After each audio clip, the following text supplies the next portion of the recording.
Top 5 things you probably didn't know about the state of Washington. Continuing our tour across the United States, we stop in the 42nd state, the one known for its trendy coffee and a lot of rain. Washington State is also famous for one other little item you've probably heard of. But what surprises can be discovered about the state that, almost famously, has a corner that looks like it was ripped out? What was it that drew people to this state to create immortals, crazy mystery shows, cute zombies, and teen vampire stories?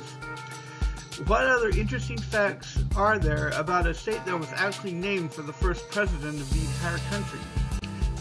So grab your latte, sit back, relax, and let's get started.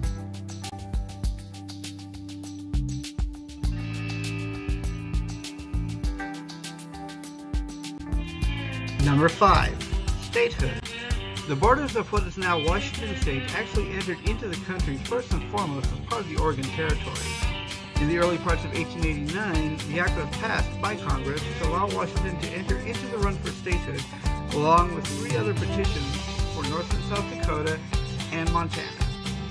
So long as the state constitution was passed and the citizens decided that they wanted to be admitted. The Constitution took just a little over 6 weeks, and the citizens voted it in with about 20% disagreeing with the notion that it could become a state. Since then, port areas and refuge areas grew to become cities, and the lumber industry found themselves with a particular boon as the state seemed to have an abundance of resources and building materials, namely huge pine forests. As they knew it was a good idea to reseed areas that were cut, the pine forests mainly stayed put with new growth, which gave Washington the nickname of the Evergreen State. Point of fact, long-term Democrat Speaker of the House of Representatives in D.C., Tom Foley, actually called Washington home.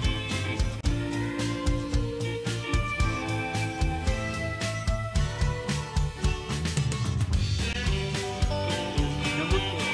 Volcanoes and young rivers. There are interesting geographical features in the state. From an area that was created when a glacial lake broke the sides and rushed at high speed towards the ocean, to the river that cuts its way across the southeast corner, going by the name of Fedora, and many other rivers and lakes.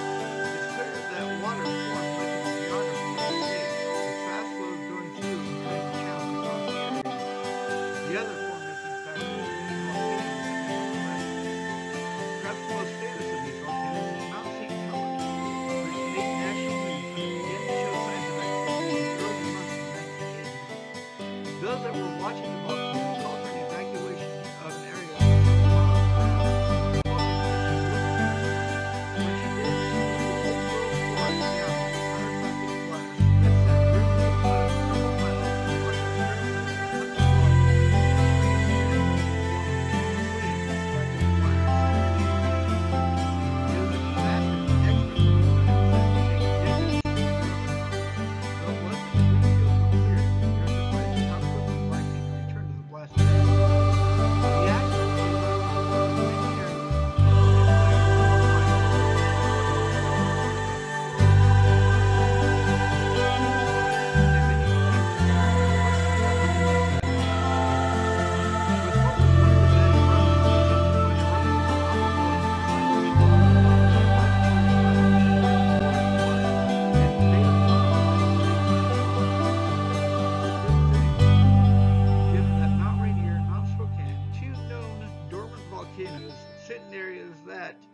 if they did come to life, could wipe out the cities of Seattle and Spokane respectively. All the volcanoes around the area are fed by the same plate tectonics that feed the rest of the Ring of Fire.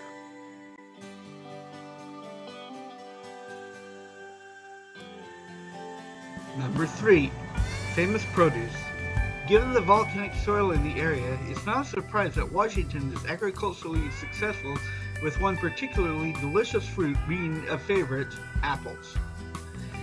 This is a subject between Washington and New York State that goes on for a while, the former being great for eating whole at any time, while the latter is great for pie apples. But that's not the subject here. Let's just say that personal experience has taught me that there are strong feelings on both sides, and leave it at that because of the gala of selections.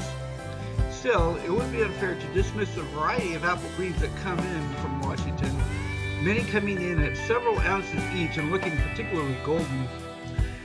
There was a case a few years ago that seemed to spark a hot debate when it was discovered that the edible wax that several farmers used, named Allard, to make their apples seem shinier was actually a carcinogenic substance. A huge outcry went out against the use of said wax, and many scrambled to rid themselves of it without really stopping and taking a look at the facts. Several famous comics even lampooning the panic that ensued, since the actual amount of Allard that would need to be consumed in order to reach carcinogenic levels roughly equaled a crate of apples a day for several months. What surprised many was that, since the Allard scare, the same tactics those opposed to the wax used to scare people into following their particular crusades against substances they thought were dangerous in the right concentration, even when the actual fact shows that the substance they're against needs to be consumed at improbable and even impossible levels in order to get anywhere close to dangerous. But this is about Washington State, not scare tactics.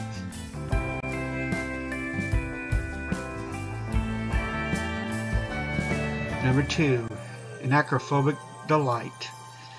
Perhaps the greatest symbol of Washington in general, and Seattle in particular, is the tower that looks like it has a flying saucer on top, the Seattle Space Needle. And I can feel your acrophobic anxiety just thinking of it, so let me help you by stating one fact.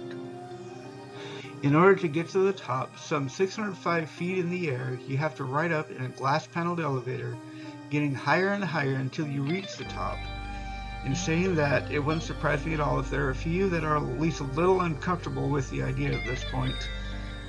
Designed and built for the 1962 World Fair, the construction team knew it had to be built and designed well and needed a very strong foundation.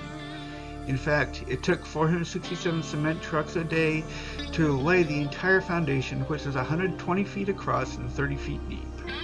I say this to illustrate how well thought out this endeavor was. Basically, the foundation weighs as much as the tower itself, and the center of gravity for the whole thing is only 5 feet above the ground.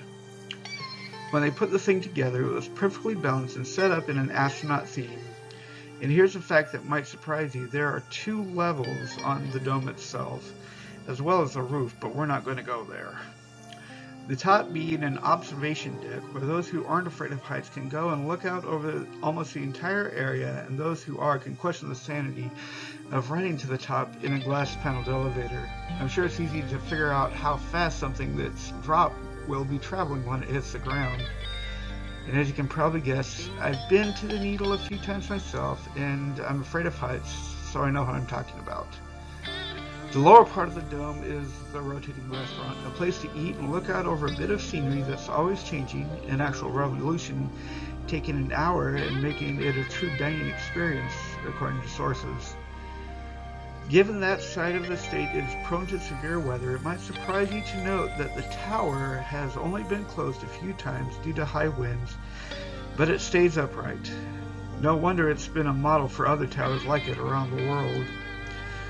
But what fact is it that would keep Washington State flush with opportunity rights? What groundwork could be the basis for an industry that has really taken flight? What little tidbit is it that took the #1 spot? Number 1, Johnson Industries. Perhaps the 2 industries best known in Washington State are aircraft designer and manufacturer of all kinds of planes technology, Boeing, and the one you're likely using right now, Microsoft. In 1916, William Boeing, a successful aviation pioneer, decided that he could make a living at creating aircraft. He created an aircraft that had people paying attention and, shortly afterwards, began to design the first viable commercial aircraft. Also hitting on military and space technology, Boeing has come on as a standard for aerospace industries. Although there are larger aircraft and many other companies, it was Boeing that started it all, as the designs used often in other aircrafts. Many see the designs of Boeing aircraft all over. And then we get to another very popular Washington staple. More than likely, you're listening or watching this video on a computer or a device that has a Microsoft design in it. From the iconic Windows OS to the Xbox systems, the company made the grade back when personal computers were just beginning. As IBM began to get into business, the first OS from the company, called DOS, or Disk Operating System, was bundled with it. When the competition came up from Apple and the use of GUI in the original Macintosh, it became apparent that computers weren't just to be used for business. Microsoft started using GUI-based DOS in the beginning of Windows. In trying to keep up and trying to get ahead, further versions of Windows stopped using DOS and went straight to GUI platform. When Windows XP came up, it was a good investment, although the installation of Internet Explorer and the cost of Microsoft Office seemed to cause a bit of an issue. Because so many use the system as a base for their computers, Microsoft and its founder, Bill Gates, faced a monopoly charge in 2011. It should be noted that Apple is still a popular alternative and that, with the introduction of the system of phones and personal music players, Microsoft was clearly not a monopoly. The latest version of Windows, starting with Windows Vista, have had their own sets of troubles. As was hidden in a particular episode of a particular cartoon, Vista was known to have multiple issues. Windows 7 seemed to be fixed before Windows 8 came out, based on an entirely different system of tiles. Windows 10 seemed to make Microsoft fall into the same tub as Apple, with a verbal assistant, a bar for uses along the bottom, and a brand new internet browser, as well as paid-for monthly updates for Office. It seems that Bill Gates' celebrity will keep on going for a long time yet. But Bill Gates isn't the only famous Washingtonian. There are many singers, poets, writers, and artists that called Washington State home, including one very humble writer and YouTuber that is trying to make a name for himself, his stories, and most notably, his hat. So that's it. Please like, comment, and subscribe, and we'll continue the tour of the United States next week. We'll see you then. You think they realized I was the one they were talking about at the end?